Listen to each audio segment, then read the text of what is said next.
It's time, my friends, for another Devo tip on the Anti-kingdom, Saul's Pseudo-Spirituality.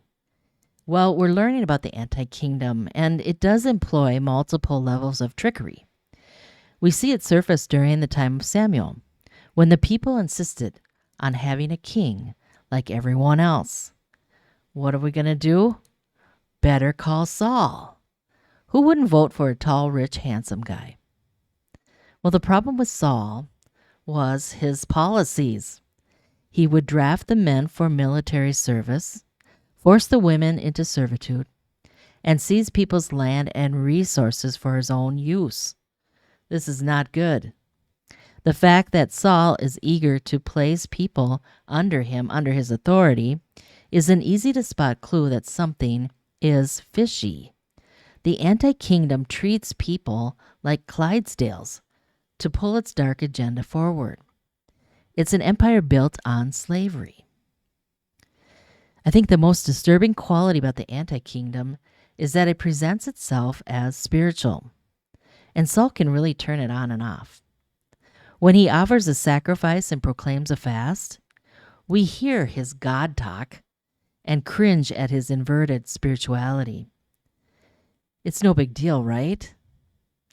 Yeah, but when Saul starts throwing spears at innocent people, that's abuse. Leaders like Saul are not knuckleheads.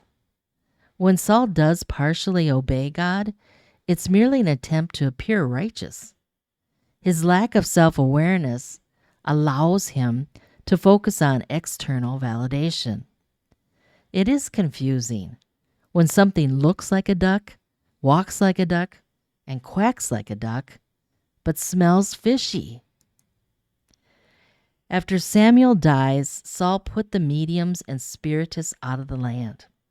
And when Saul inquired of the Lord did not answer him. So what does he do? He puts on a Halloween costume and consults a witch. This makes no sense. What's he doing? He knows full well that God forbids engaging in occult practices.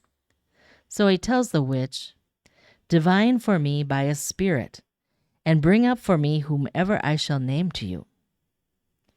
And then Saul has the audacity to swear by God's name to protect her and say, "Bring up Samuel for me." So the witch replies, "I see gods, plural, coming up out of the earth. An old man is coming up and he's wrapped in a robe." All right now, multiple gods and an old guy, that's it? And Saul, he just miraculously knew that it was Samuel. Yeah, right. Again, this makes no sense. If the Lord had already refused to answer Saul, surely a godly prophet would not attend a seance. Something smells. And the chronicler clarifies everything for us. He says, Saul broke faith with the Lord in that he did not keep the command of the Lord and consulted a medium. He did not seek guidance from the Lord. The duplicity of pseudo-spirituality eventually becomes obvious. And the reason, my friends, that God forbids people from contacting spiritual entities is because it's dangerous.